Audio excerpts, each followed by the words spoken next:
UFC White House card revealed. Is it a flop? Is it slop? Jon Jones wants to be released. Francis Ngannou going to Netflix. The MMA world's on fire. Let's do it.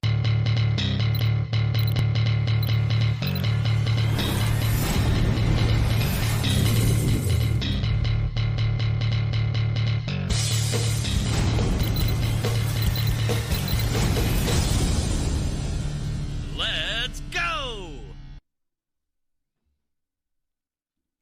Indeed. Let's go. Let's do this. We are all here. We are in full effect.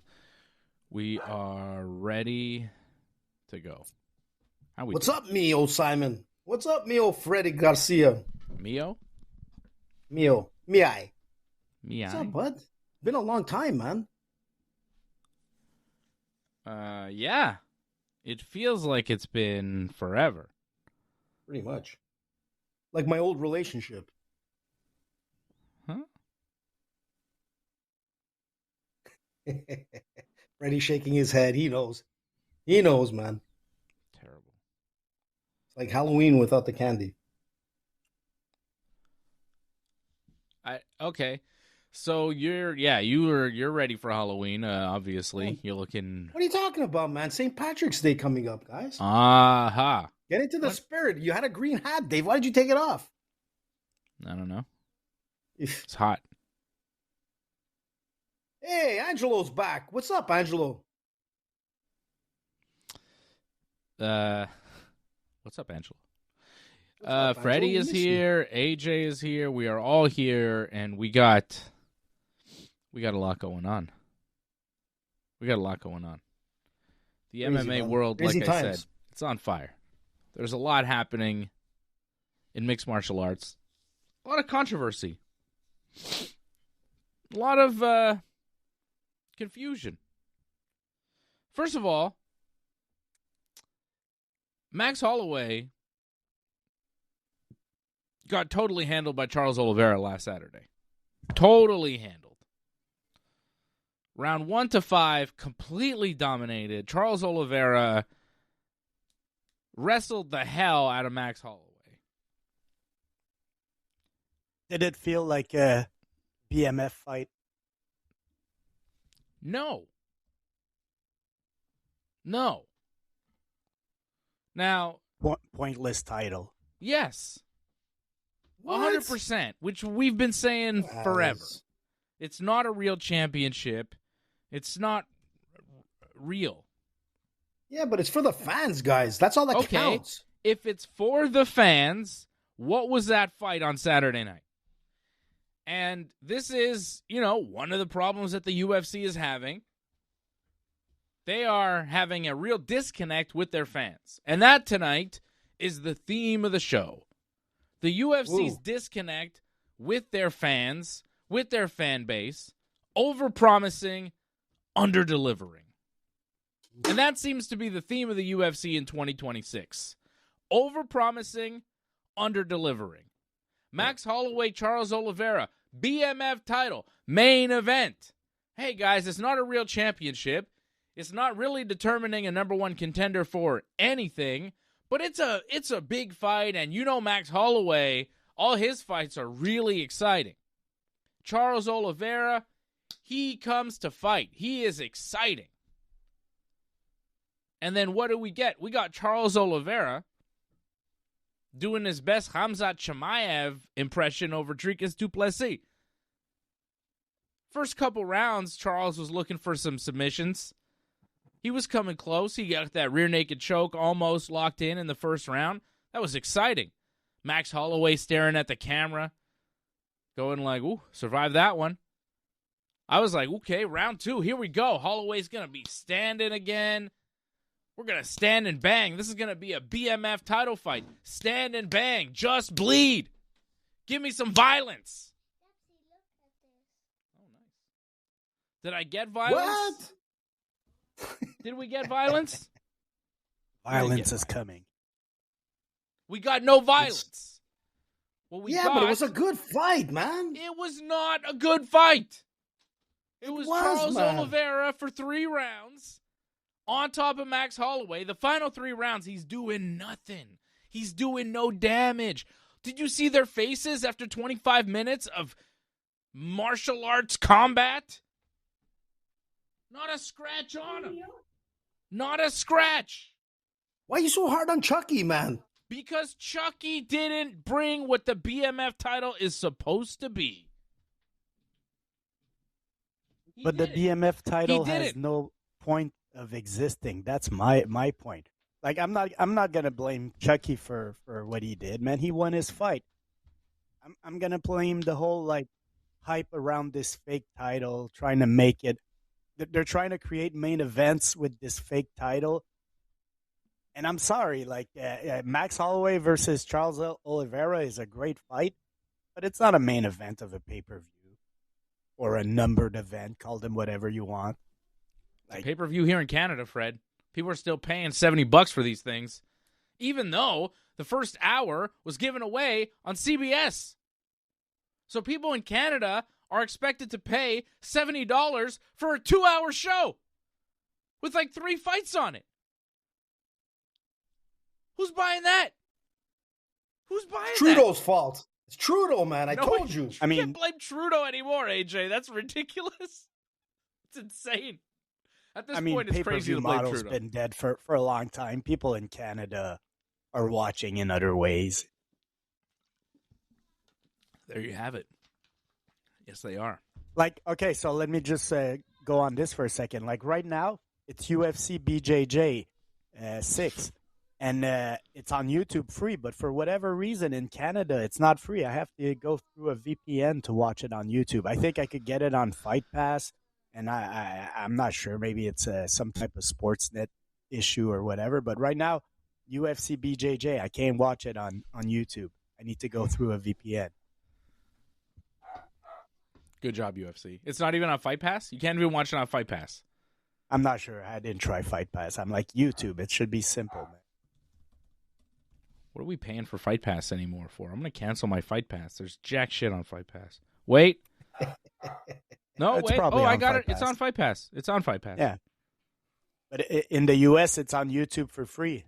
Here we don't have it. I'm watching it right now on Fight Pass. Not bad. I like jiu-jitsu. But, man, the fight itself, Holloway and Oliveira, it just does nothing. Because as a fan, like as a real fan, I'm looking at this and I go, okay, what does this mean that Charles Oliveira did this to Max Holloway at 155 pounds? What does this mean for Charles Oliveira? Does this mean that he can go up and do this to the champion, Ilia Topuria? I don't think so, because he just got knocked out by Ilia Topuria. So who cares? Does this mean he can go ahead and do this to Islam Makhachev? No, absolutely not. Does this mean he'd be a viable opponent for Conor McGregor this summer? Definitely not. Given the style that he just fought, the UFC would be insane to put Conor in there with a wrestler like Charles Oliveira apparently is now. That was a different style of fight from Charles Oliveira. Very effective to combine the wrestling with the jiu-jitsu. Very nice. I mean, I can't take away from his fighting skills and the performance that he put on to dominate Max Holloway. Very impressive. But what does it do for the grand scheme of the UFC? Not very much. The UFC would have been much better off with Max Holloway doing the Max Holloway thing, outboxing Charles Oliveira, knocking him out, or winning a decision, either way coming out on the winning end, in which case you have a fight possibly with Ilia Topuria at 155. You do the rematch at 55. You have a possible fight with Conor McGregor, which I think is still possible for Holloway because you don't have to be coming off a win to fight Conor McGregor. Like, he's not coming off a win, so who cares? But it doesn't do much. That fight doesn't do much. And it also, like, the perception of the BMF title, like, we all know, we can deny it all we want, but the perception of the BMF title, it's a stand and bang, rock'em sock'em robots championship. It's a Nate Diaz title. It's a Max Holloway, Justin Gaethje fight title. You know, like that fight exemplified what the BMF title is supposed to be about. And what we saw was not that. I'm not wrong about that, Fred. Like, the BMF title is supposed to be the Rock'em Sock'em Robot title. Yeah, but it's not real because, that would mean, like, you're almost fixing fights. It's, hey, guys, we're just straight. No, that's not MMA. That's why it's a pointless, worthless title. But I'll just do a little extra. I agree with pretty much everything you say. I'm going to tell you one thing I've learned this weekend from that fight is that I don't think Max Holloway could fight at 155. So maybe he would make sense for Conor. But I remember his performance against Dustin Poirier. I see his performance against Charles Oliveira. I think Max Holloway at 155 is not. He's not the same. Like, so Max Holloway, please go back to 145. And you're a legend. Even if you never win back the title, you're a legend. But at 155, I'm not too crazy. Some of these guys are Charles, especially like if you're going to put Charles Oliveira, who's a lightweight that cuts a lot of weight. That's what's going to happen, man. Yeah, but he did look good when he fought Gaethje at 55. Yeah, okay, but I prefer Gaethje. I prefer him at 45. Gaethje's coming off a big win over Paddy Pimblett. Gaethje's going to fight in the main event of the UFC White House card. I mean, good fight for the world title. So Gaethje's still, you know what I mean? Like, I think Holloway is still a viable threat at 155, even after that fight with Charles, because, given the right matchup, like, I think Holloway and Topuria even at 55 is interesting, because Topuria is a 145 or 2, Man, it wasn't that bad, guys. Like, I'm hearing you out, and I'm going to tell you something. Even though it's the BMF title, it's all about the game, and I think Chucky executed really well. He didn't want to go toe-to-toe with Max because it would be just a bloodfest. He went in there to win that BMF. He actually took it serious, and to be honest, I understand it's not a real belt, but at the same time, it's something to give to the fans. Like, I kind of like the BMF. I know who's the BMF champ. Like, you know what I mean? It's not a title for a weight division, but it's a people's belt. And that's what the people want to see. They want to see that fight. And to be honest, I like the fight. I thought Chucky was playing like the game really well, controlling Max really well. And Max had he couldn't do anything. It's not like the strike count wasn't there. I think it was 110 for Charles Oliveira. It was 73 for Max Holloway. It wasn't his best striking match because he was on his back most of the time. But overall, I thought it was a good card, man. And I thought it was a great fight at the end. It wasn't what we would expect from the BMF from the past. Nope. But I think Chucky executed it really well. He went there for the win. Yeah. And to be honest, sure. I wasn't sure he was going to win. He went for the win. That's but not it what just people wasn't... expect of a BMF fight. And look, I find that it's not fair. That's why I wouldn't have BMF fights. But to say that it lived up to a BMF fight, I disagree. Was it a good fight? Yeah, he dominated, man. Chucky Olives is a legend, man, and he put on a great game plan. So I don't know what you do with Chucky Olives. Does he defend this fake BMF title? Does he move up into the... That's why I'm not crazy about this title. It just I would rather have Chucky fight some contender, somebody in the top 5, man. Give him, let's try to get him back up the rankings, the title shot. Maybe. We do know who's getting the next title shot at 155. It is Justin Gaethje. He's the interim champion. He's going to be fighting Ilia Topuria at the UFC White House card, which is now called UFC Freedom 250, which sounds like a beer. It honestly just sounds like a beer. Oh, man, out. You just gave them an idea, dude. Yeah. You just gave them an idea. It sounds less like a fight card and more like a beverage or... Budweiser, man, 250. Some sort of retirement plan that the UFC is trying to sell you. UFC Freedom 250. You'll be able to retire by the age of 250 years old. That's pretty much all our future. And you get a free beer. Yeah, that's the future for us. It is the future, man. Maybe by 250, you guys will be able to kick back and relax. Until then, you work like the slave people you are.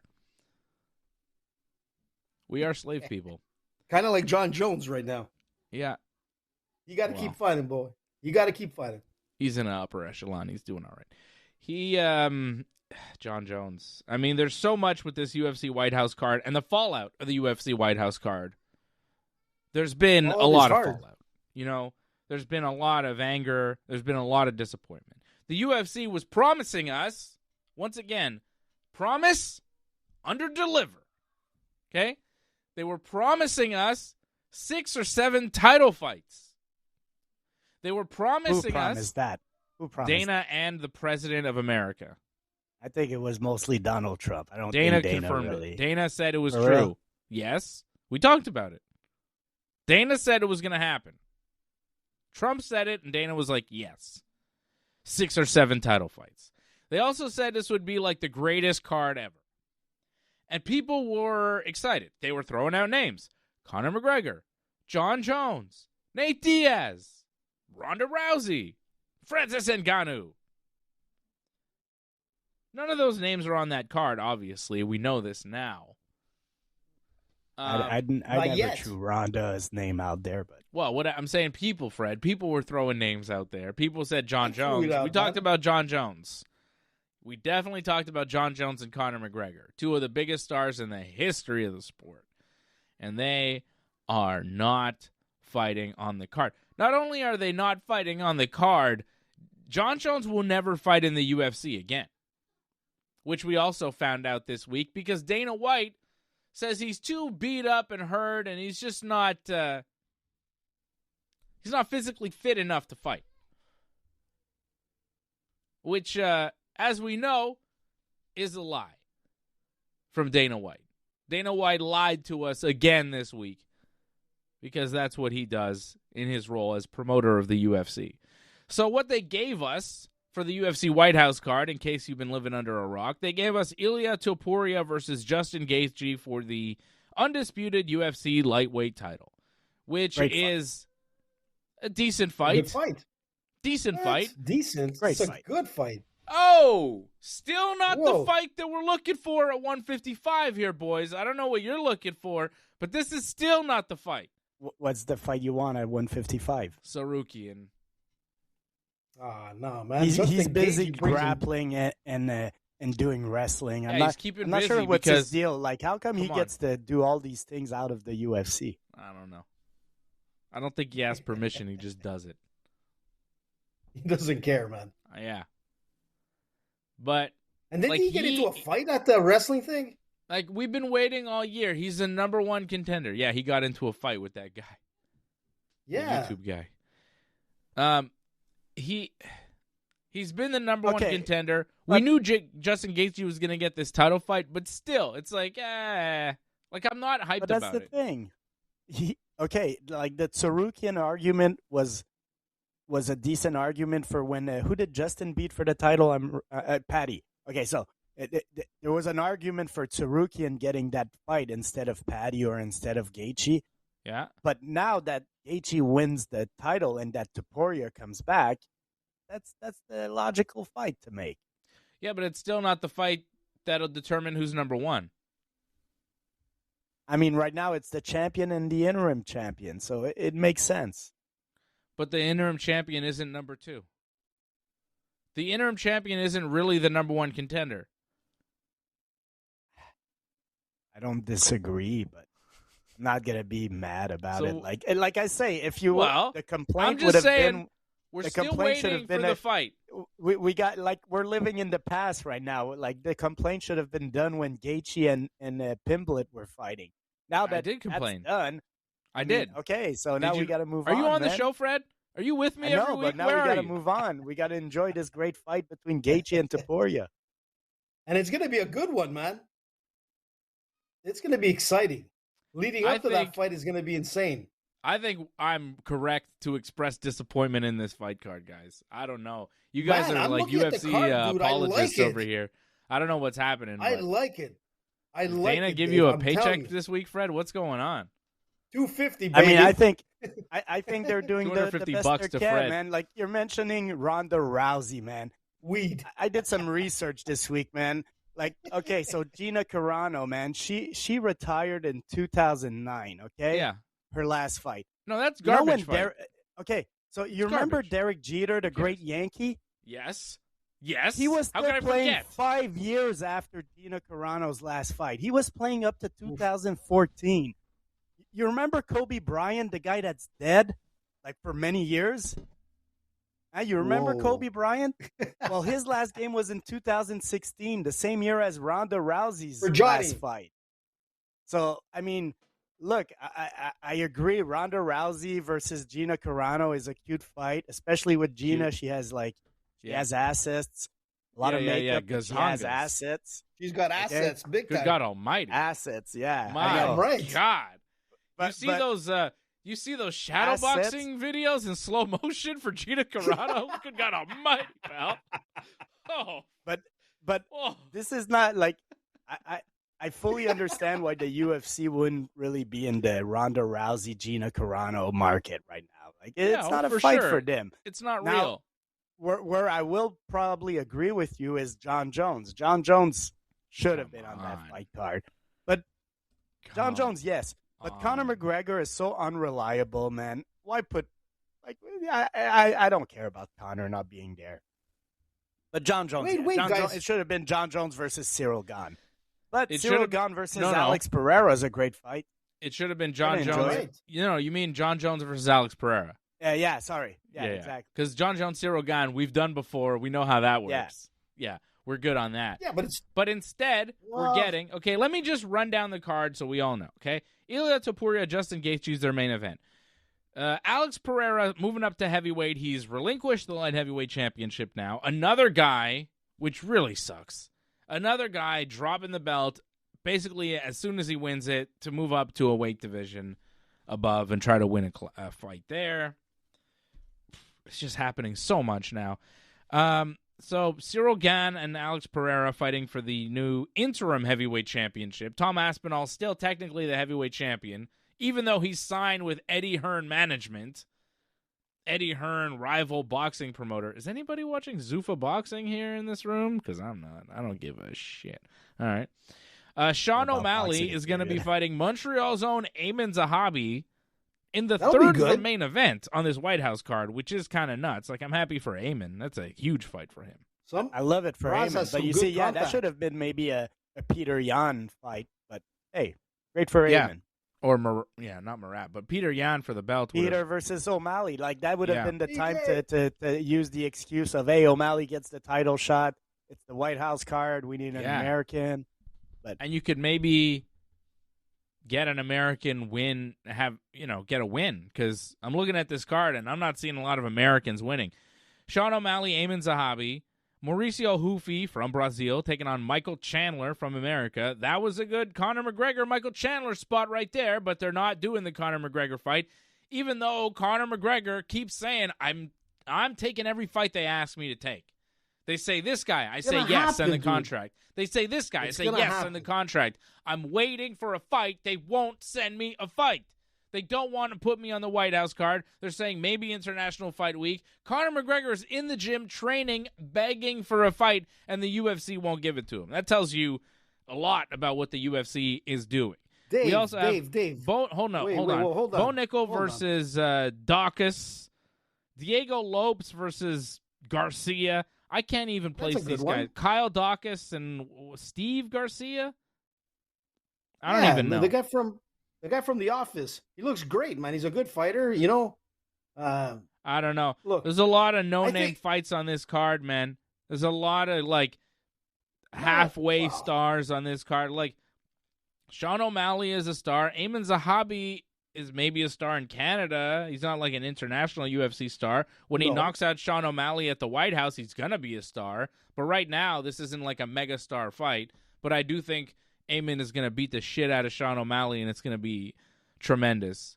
Just Canadian flag flying at the White House, just kicking ass. It's going to be good. Michael Chandler, Mauricio Hufi. I think Hufi is going to beat Chandler.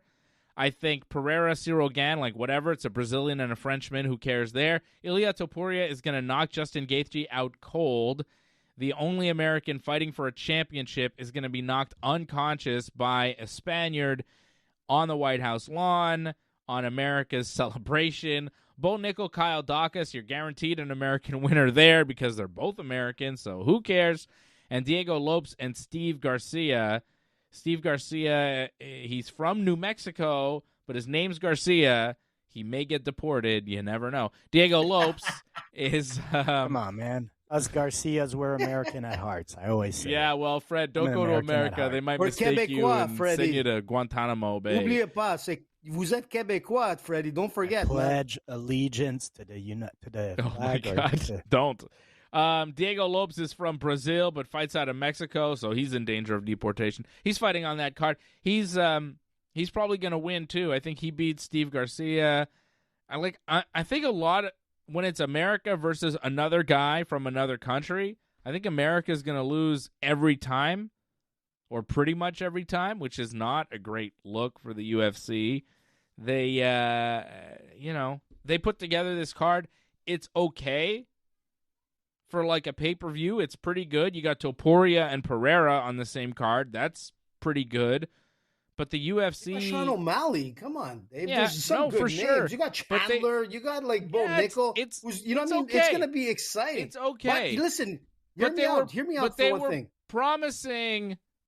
But that's what I'm saying, Dave. This is my... Listen, let me Come put on. in my 4th of July We thought this was thing. going to be WrestleMania, and it turned out to be Survivor Series. Listen, they don't call it Freedom 250 for no Freedom reason, 35, man. brother.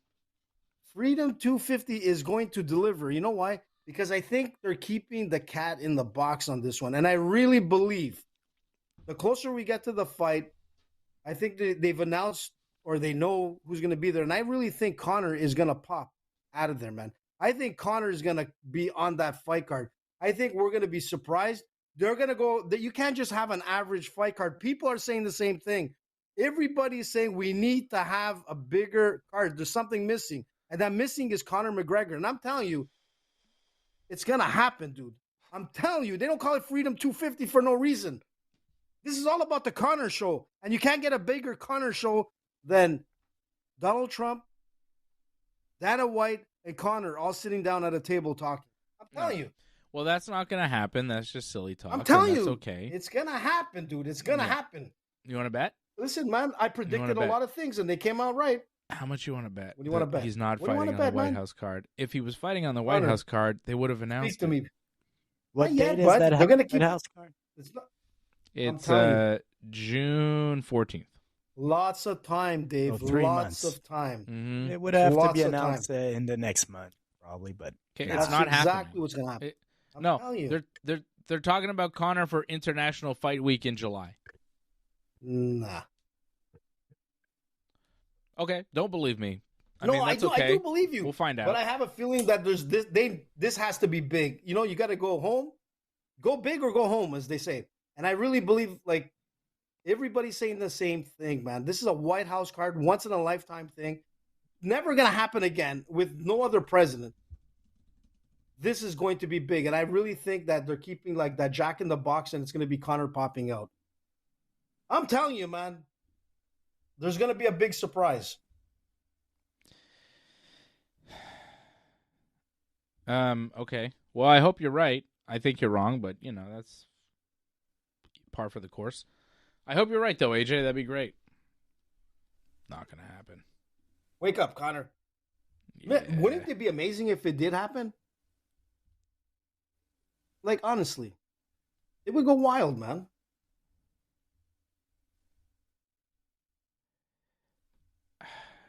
Yeah, it would be, but I think it's going to Speak happen to in me. July.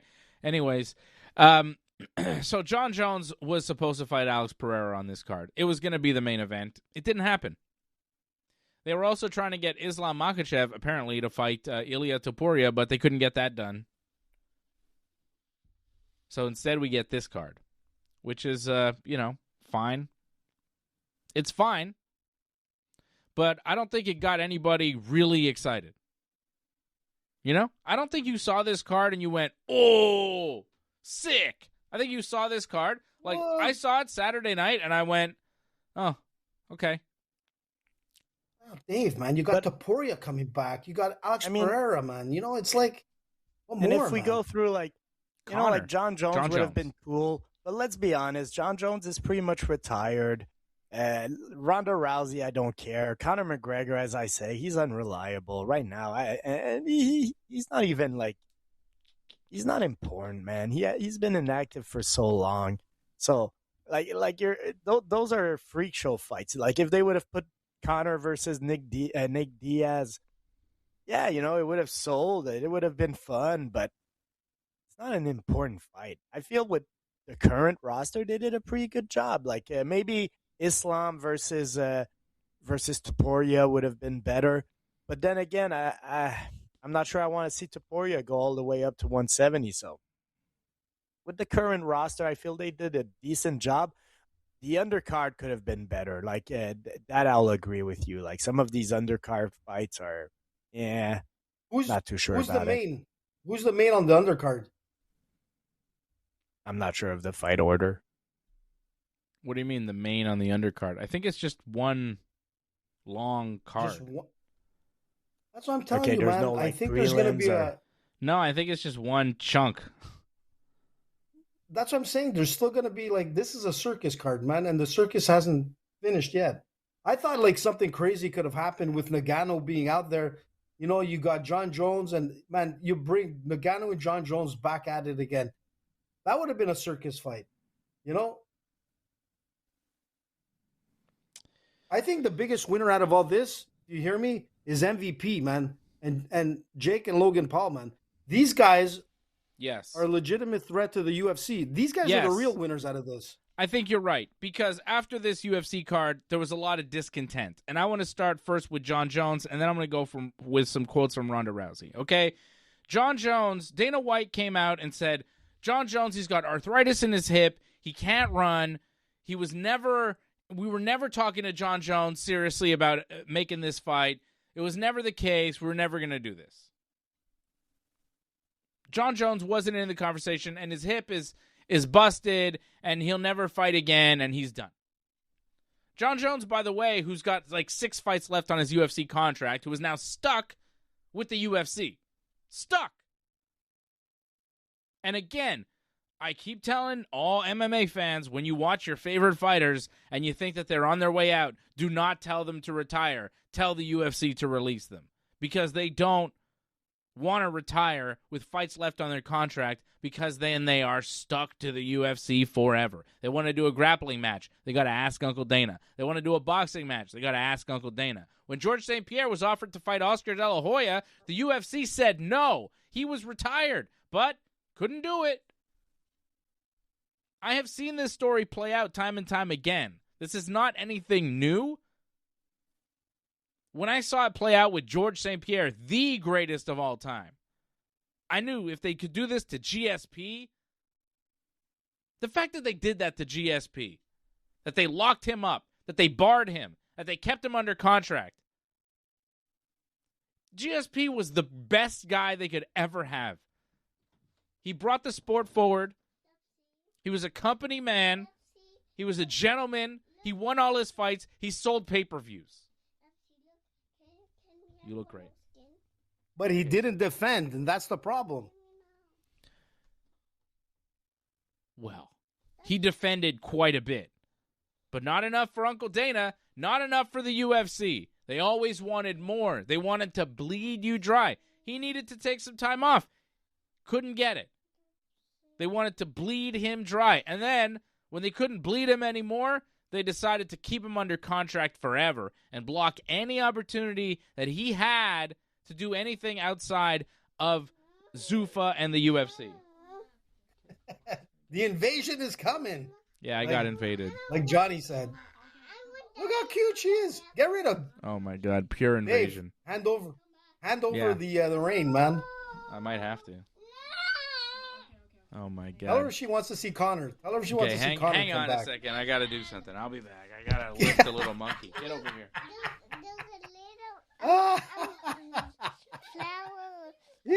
Hello. She's so cute. Get over here, monkey. But Freddie, let's be honest, man. It's still, this fight has to be a circus fight. We're missing one part of the circus, man. We need the Conor in there, and I really believe we're going to get something something's going to be thrown in. It can't just be this if there's no prelim card. You're Sorry. in trouble later on, Dave. Me? Yep. Why? She's such a cutie, dude. Yeah, I know. She's good. She's got me. It's just, they keep you under contract forever. And now Jon Jones is probably stuck. He wants to be released. They're not going to release him. He's stuck. He's screwed. That's how it works. So Dana White says, Jon Jones, he can't run. He can't fight. We never wanted him. He's no good anymore. Jon Jones responds on Twitter. This is what Jon Jones says. Hey, everyone. I wanted to address Dana White's comments from this past weekend because the truth matters to me and the fans. Dana, you were heated about why I'm not on the White House card, but let's clear something up. My team and I were actually negotiating with the UFC for that fight. Real negotiations. I even came down from my original number. And what was I offered in return? I was lowballed. Yes, I have arthritis in my hip, and it's painful. But that doesn't mean I can't fight. So let me get this straight. If I had accepted the lowball offer, suddenly my hip would be fine and I'd be on the White House card? That doesn't make sense. I even received stem cell treatment last week to get ready for the White House card, and training camp was scheduled to start today. I was preparing to be ready. I understand business deals fall through sometimes, but going out publicly and saying things that aren't true isn't right. After everything I've given to the UFC, the years, the title defenses, the fights, hearing that I'm done is disappointing. Especially when as recently as Friday, UFC was calling me, trying to get me on that White House card for a much lower number. What? Friday, the day before they announced this thing. If the UFC truly feels like I'm done, then I respectfully ask to be released from my contract today. No more spins, no more games. Thank you to the real fans who know what's up. You're welcome. Bones out. See, the real fans know what's up. The real fans know what the UFC is doing. To the greatest mixed martial artist, really, that's ever lived. The most dominant fighter that's ever been in the UFC. A guy that has been a top draw for the company for like 15 years. A guy whose run will never be matched. Is now asking to be released from the UFC because they don't want to offer him any more fights. And the UFC is not going to release him because he could go walk over to that MVP Netflix show and fight Francis Ngannou. Right. You're right. And they could do the big fight to determine who the real heavyweight champion is in MMA. And the UFC wouldn't like that too much. So Jon Jones is going to stay right where he is. At home in New Mexico, under contract to the UFC, inactive, retired. In the UFC, you don't decide when you're done. They do. This week, Dana White decided that Jon Jones, I'm not going to put it all on Dana because, as Ronda Rousey points out, he's just an employee. It's not Dana's fault. It's Ari Emanuel's fault. Ooh. Ari Emanuel and the people that run TKO, Mark Shapiro, these people retired Jon Jones this week. These billionaires decided that the greatest MMA fighter of all time is retired. They didn't ask him. They didn't call him. Nothing. They said, we don't want to pay you. You're done. You don't get to fight anymore. In what sport does that happen?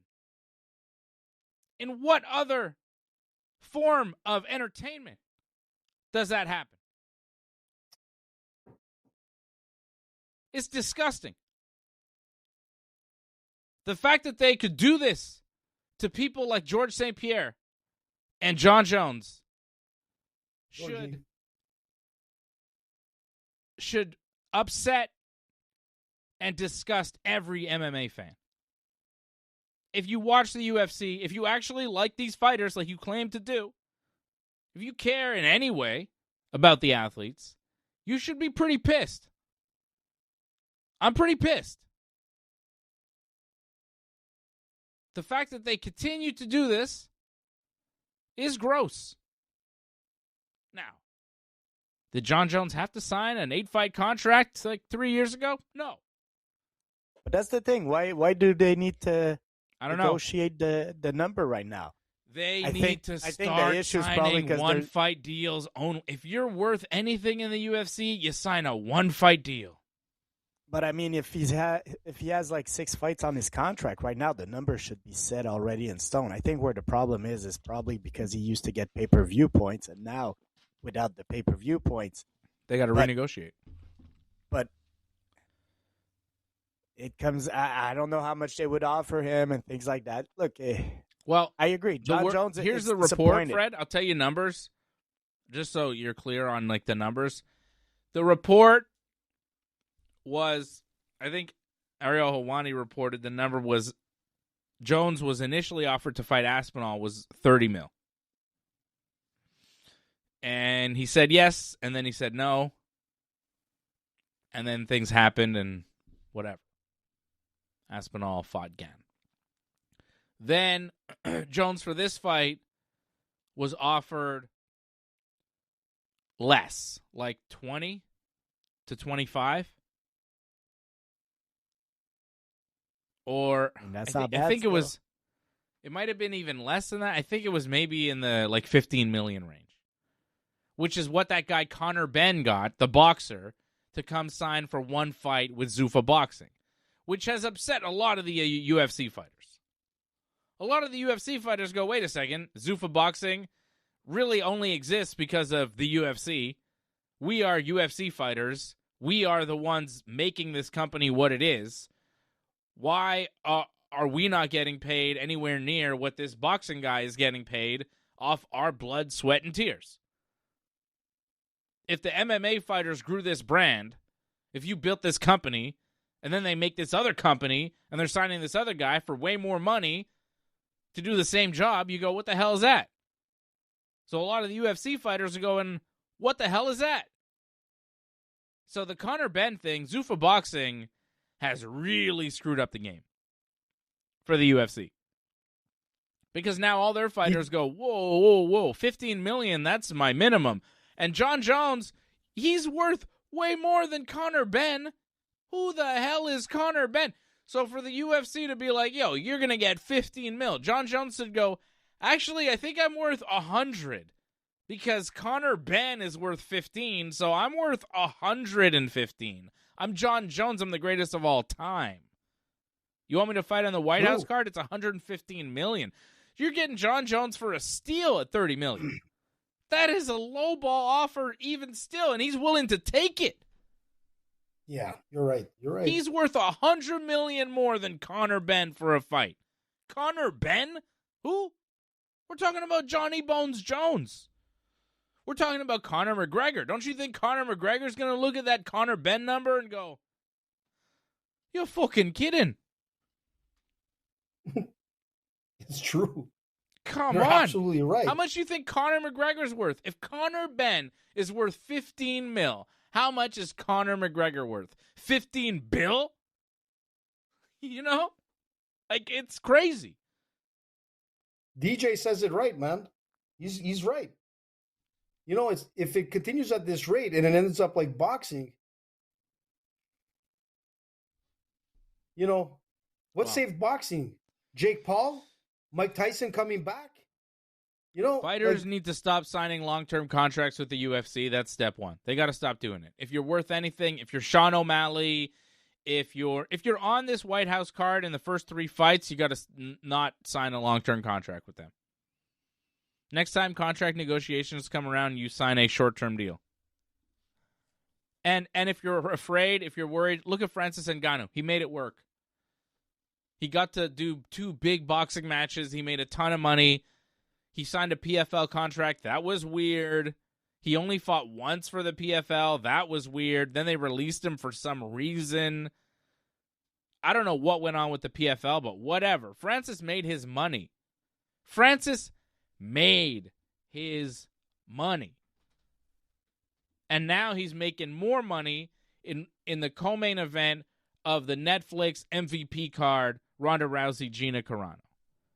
And you could say, well, the Ronda Rousey, Gina Carano fight isn't real and it's whatever, and that's true.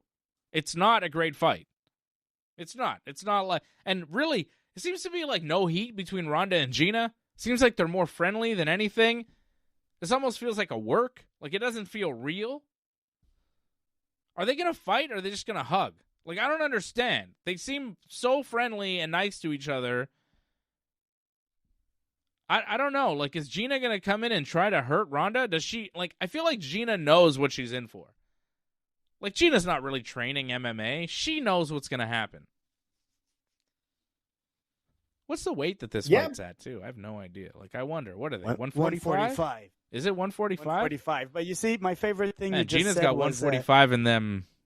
Yeah. Assets. Say. Asset. But my favorite thing you just said is Gina's not really training, and that's why I can't take this fight too seriously. Well, no, it's not serious. And neither is Ronda. I mean, of course not. Ronda hasn't fought in 10 years. Ronda said that this is a way to rewrite her legacy. Yeah, it's a way to go out on top. It's a way to go out with a win.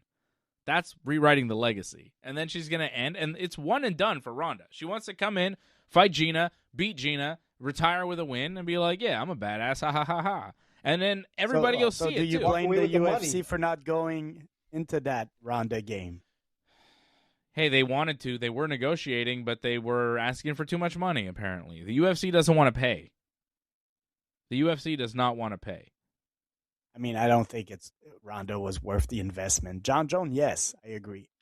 I don't think Ronda versus because that's the thing. If you sign Ronda, she only wants to fight Gina. She probably doesn't want to fight anybody else. So then you got to throw also. But so I get it. UFC, From the I UFC's say thank you, Ronda. You helped us a lot in the past, but go make some money somewhere else. Sure, it makes sense for them to not want to do this fight, but Jon Jones, like, come on. There's no reason why they wouldn't want Jon Jones to fight for them. And the fact that Dana is saying, "Oh, he's too hurt, he's whatever," and I think Dana said that Jon Jones was never his friend. Yeah, exactly. Whoa, exactly. He didn't really say that. Somebody asked Francis Ngannou about legacy, saying, "Oh, you know, what do you think about people that say you ruined your UFC career or your legacy after leaving the UFC?" Right? Talking flower. And he says, you can't go to the store and pay with legacy. This is bullshit promotions feed fighters that they're fighting for legacy. Good for you. Keep the legacy. Give me my pay. 100%. He's got a point. He's 100%. But this is where I was going to get at. People will try to tell you that they're giving you legacy, they're giving you an opportunity, they're giving you exposure, when really they just don't want to pay you. They don't want to pay you. You know how many times I was told in the radio business, well, this is good. You get good exposure. And I'm like, yeah, but what about the money? They're like, well, dineros, man. You know, people, exposure, and then exposure doesn't pay the bills, brother. Listen, and that's what I'm getting at. I mean, fuck your legacy. Show me the money. And Ngannou is making money. You know, the great Mr. Perfect Kurt Hennig told Brock Lesnar and many other people. Brock Lesnar wrote about it in his book because he loved Kurt Hennig, okay? Kurt Hennig said, there's only two real things in the pro wrestling business, the money and the miles. And that's the same in MMA, brother. And guess what? Pro wrestlers and MMA fighters, you may not like it, you may not agree with it, but you're in the same business, and you have the same boss. Yeah. So you better learn to work together, or you might be in some trouble.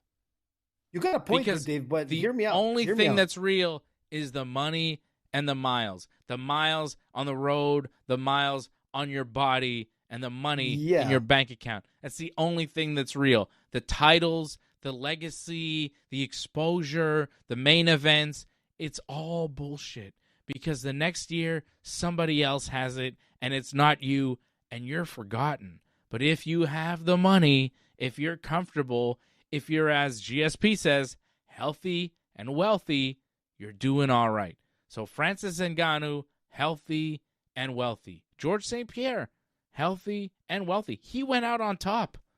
UFC didn't want him to go out on top. Went out on top. Khabib Nurmagomedov, healthy, wealthy. That's how you got to get out of this sport. But, you know? But Dave, let's hear me out on this. And I agree with you. You're absolutely right. 100% right. And the thing with Ngannou, I mean, we're talking about Ngannou now, but that's only because of the fact that Jake Paul and his brother open up the MVP league, and Ngannou has that opportunity to come in and fight for some dineros. But if MVP was not there, he'd probably be talking a different game with Dana White. You know what I'm saying? Because right now, how relevant is he to a lot of UFC fans? You know what I'm saying? We know him. He's going to get to MVP, and he's going to build his name again, and he's going to get his dineros. And I agree with you. You know, healthy and wealthy is the game. But what they should have done with Ronda Rousey and, you know, maybe some other fighters from the past is that if you're going to have a BMF belt, why not put another belt where it can bring in those dineros, like the legacy belt? You bring in two fighters like a Ronda Rousey, Gina Carano. You put them in for the legacy belt. They're two fighters, win or lose, people want to see. But just for her to walk away with the legacy belt, it creates this thing because the legacy belt is not based on a continuous. No, man. We just talked about how the BMF belt doesn't mean anything. Like, But you bring in the legacy belt, and that's how you keep them. Coming that's back. Ridiculous. No, man, I'm not, man. Because you know what? They're doing it at the MVP right now. I don't think Jake you need Paul's a belt. Gonna win. I don't think you need a belt. I think you could have those fights, but I don't think you need a belt for them. But you put a belt, you call it the legacy division, the legacy belt, and it's like that one-off, man. And people want to see that. I'm telling you. Listen, Ronda's not going to fight a second time. No, Ronda's not fighting anymore. This is it. But that's what I'm trying to say. The UFC has never been about these fights, right? When you want to see those type of fights, historically, they've been in a Strikeforce or a Bellator or a Pride or, you know what I mean? Or what was it? Dream, you know? Like, I mean, the UFC has had their share of freak fights, like James Toney and CM Punk and other guys. That's true, but it's pretty rare. They don't do it very often. Doesn't make sense. They don't do it as much as they could, right? Like, they could do a lot more of those weirdo fights, but they shy away from them for the most part because they try to keep it like a legitimate sport. Even though now, who knows what they're doing? Like, now they're not really giving us a legitimate sport. They're not giving us the number one versus number two. And they're also not giving us, like, the fun freak show fights. They're just kind of giving us something in between. Fights that they think will be good matchups, like fun fights, like in the cage. But when that doesn't actually deliver, what do you get? You get Holloway and Oliveira, which is not good.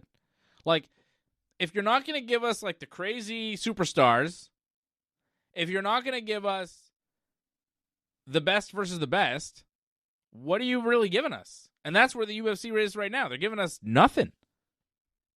They're giving us nothing. That's what I feel about the White House card. Like, man, a couple years ago, the UFC was rolling. Ever since they got bought out and taken over, it's just... WWE's in the same boat. It's just kind of maximizing profits and limiting the long-term growth of the sport. Ronda Rousey also speaking out about the UFC. I have much love and respect for Dana White.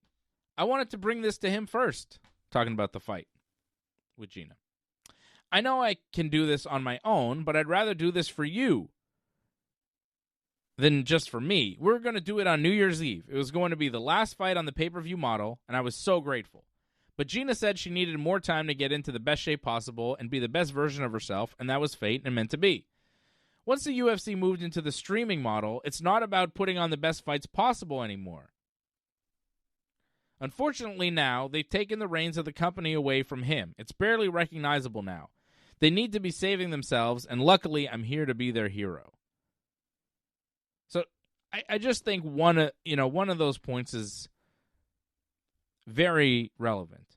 Once the UFC moved into the streaming model, it's not about putting on the best fights possible anymore. Huh?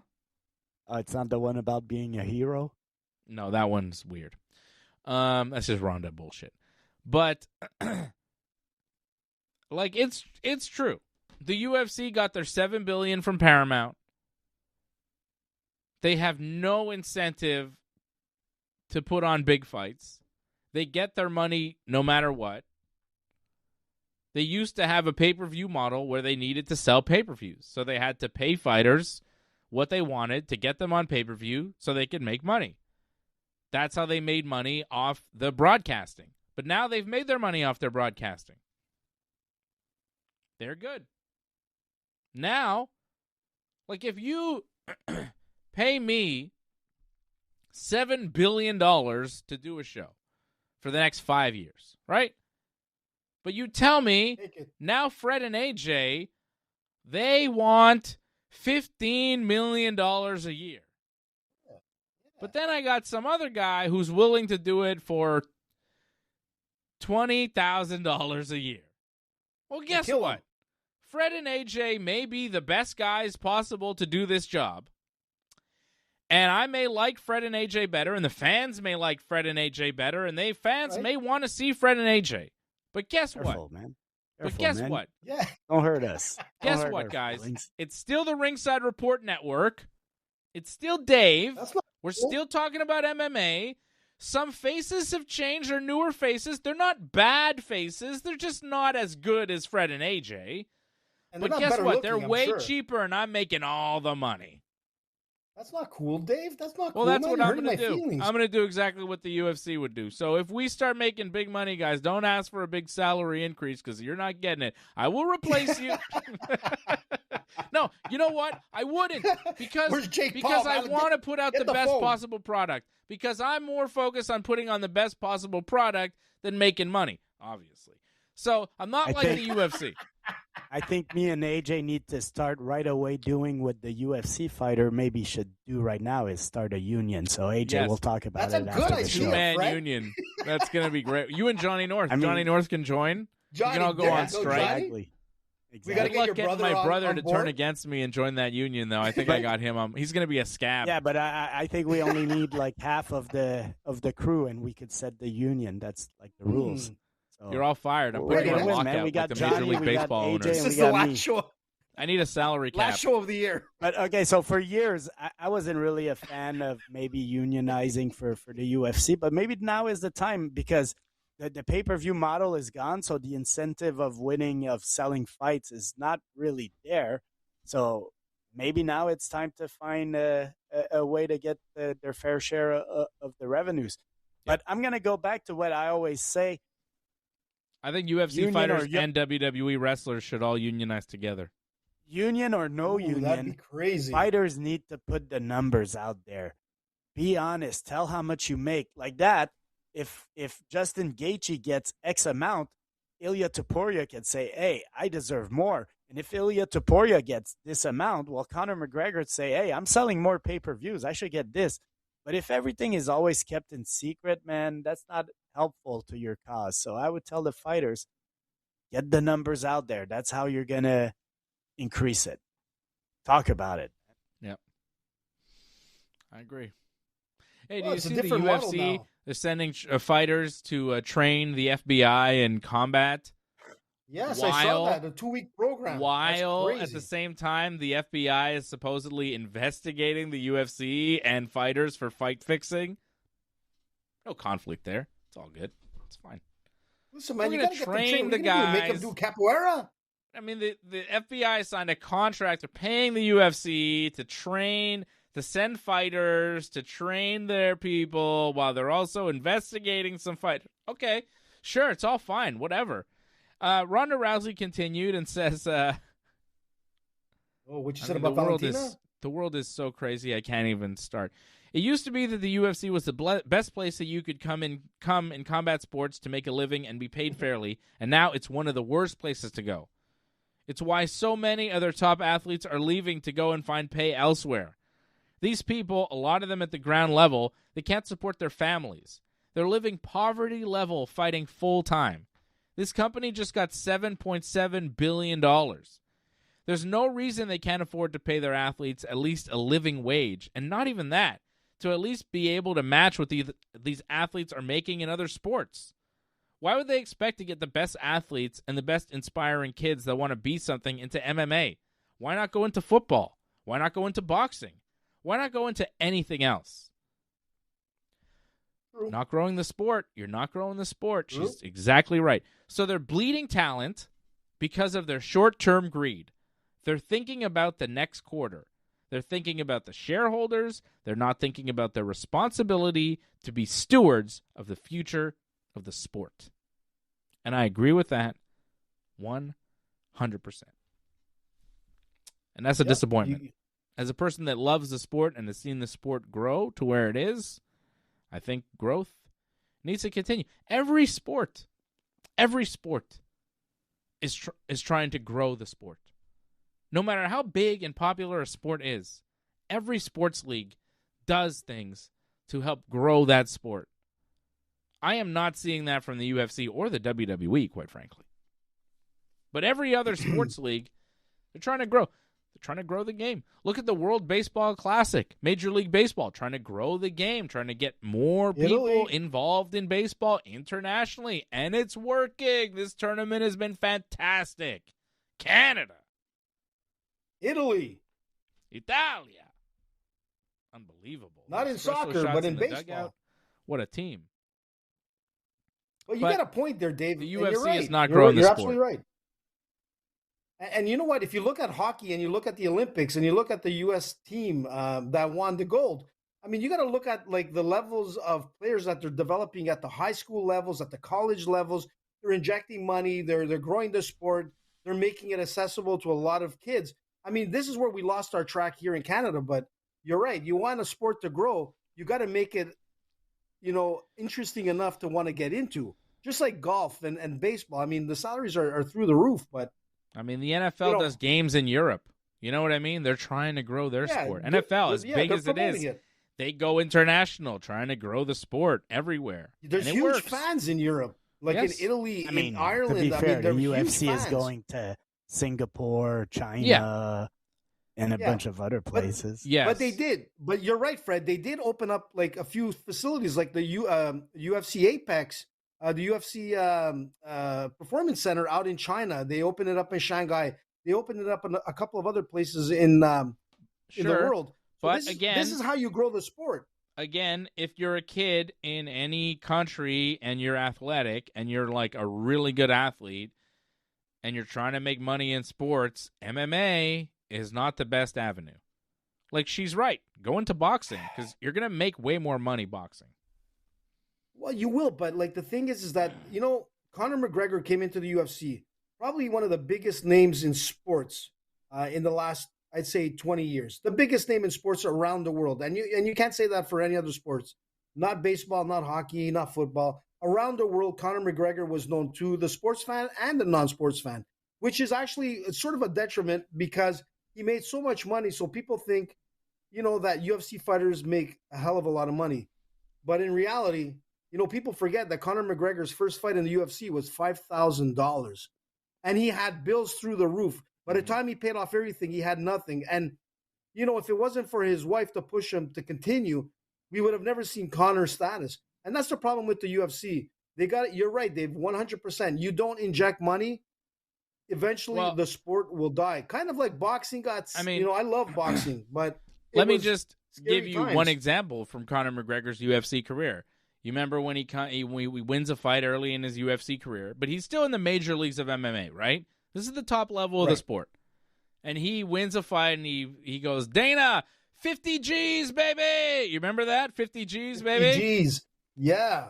Picture any other pro athlete in any other pro sport being excited about $50,000. And think about it, Dave. Just hold that thought for a second. If you're a Major League Baseball player and you get $50,000, it doesn't even register. You're like, yeah, whatever.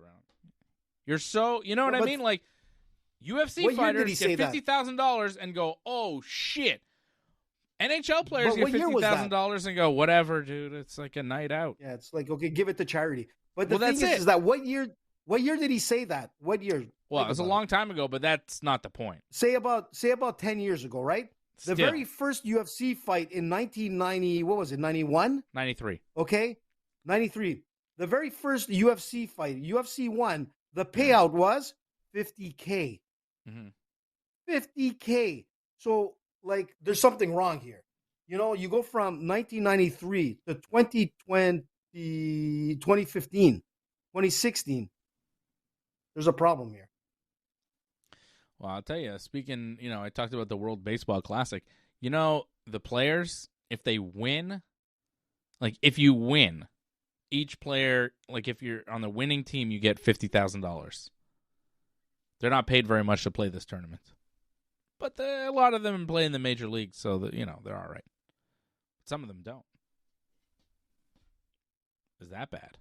Is that fair? I don't know. All right, guys. Team Canada, though, advancing in the World Baseball Classic. They're playing Team USA tomorrow at 8 o'clock in the quarterfinals. It's a massive game. I don't know. Maybe Canada could win. When this tournament began, I broke it down, and I said, okay, I'm looking at the groups. I'm looking at how it all shook out. And I was like, okay, if Team Canada can somehow get runner-up in our group, because we had Cuba and Puerto Rico, like it was kind of a tough group. If we could get runner-up, we would face the winner of the Team USA group, which was probably going to be Team USA, and we would face Team USA in the quarterfinals. So I kind of imagined that the best-case scenario for Canada would be us getting runner-up and facing USA in the quarterfinals. Never did I imagine that Canada would beat Colombia, lose to Panama 4-3 somehow in like a rain delay mess of a game, which, but then beat Puerto Rico and beat Cuba to win the group, which I was like, oh, cool. Canada's going to win the group. Now we don't have to face USA because USA is not going to be the runner-up in their group. They're going to surely win their group. Wrong. USA loses to Italy, winds up being the runner-up in their group. Italy wins their group. So, I don't know. Maybe Canada didn't want to play Italy because Italy's just on a roll right now. But, like, I don't think Canada wants to play USA either. Either way, we got to deal with the USA tomorrow. Not in a million years would I have imagined that Canada would win their group and USA would not win their group. And then we'd face USA in the quarterfinals that way. But I've been really enjoying Team Canada baseball. It feels good to root for like a Team Canada. I never really give a shit about Team Canada in any sport, But like Canada baseball, it's kind of relatable. I'm watching the game. I was watching the game with my son the other day, and I was like, hey, see the first base coach over there? He's like, yeah. I'm like, when I went to camp, summer camp in the summertime, that guy was my counselor. And he's like, what? I was like, yeah. What? That's Russell Martin. He used to play for the Blue Jays. Oh, Russell Martin, yeah. Didn't he get drafted by the Expos originally? Yeah. But my son thought it was pretty cool that my camp counselor was the first base coach for Team Canada. Pretty cool, man. Yeah. I mean, NDG baseball, Diamond Champions. His father, Russ Sr. There was a whole bunch of guys. NDG legend, Russ Martin Sr. Russ Jr. was cool, guys. but there Russ was Sr. Mirabella, remember? Was a bad man. Remember Mirabella, and then there was Kalari, and all those guys were from Montreal. They were NDG boys. Sure. No, Mirabella, I think, was from St. Leonard. But, yeah, right. Man, wow, you're bringing back memories, Dave. Anyways, I hope Team Canada wins tomorrow against Team USA. I know it's a long shot, but honestly, I think they got a shot. And it'd be good for Baseball Canada, man. It is good. And thank you, everybody. I think I'm being told to shut the show down. You want to say goodnight? Say goodnight. Say goodnight. You're so cute. She's not saying goodnight. Now she's shy. Aww. You were talking before. Now you don't want to talk? Say goodnight. Say show's over. Say show's over, people. Calanita. No? Hasta luego. Say it. Show's over, people. She's not saying it. The show is over. All right. I'll be back tomorrow with Johnny North to talk pro wrestling. Bye-bye. Thanks for sticking with us to the end. We would really appreciate it if you could help us spread the word. Please share this episode on whichever social media platform you use. add a comment below, and consider reviewing us on Apple Podcasts. We are an audience-supported network, so consider becoming a recurring supporter at membership.ringsidereport.net. Check out our website at ringsidereport.net. Hope to see you again next time, and have a good night. Are you making noise?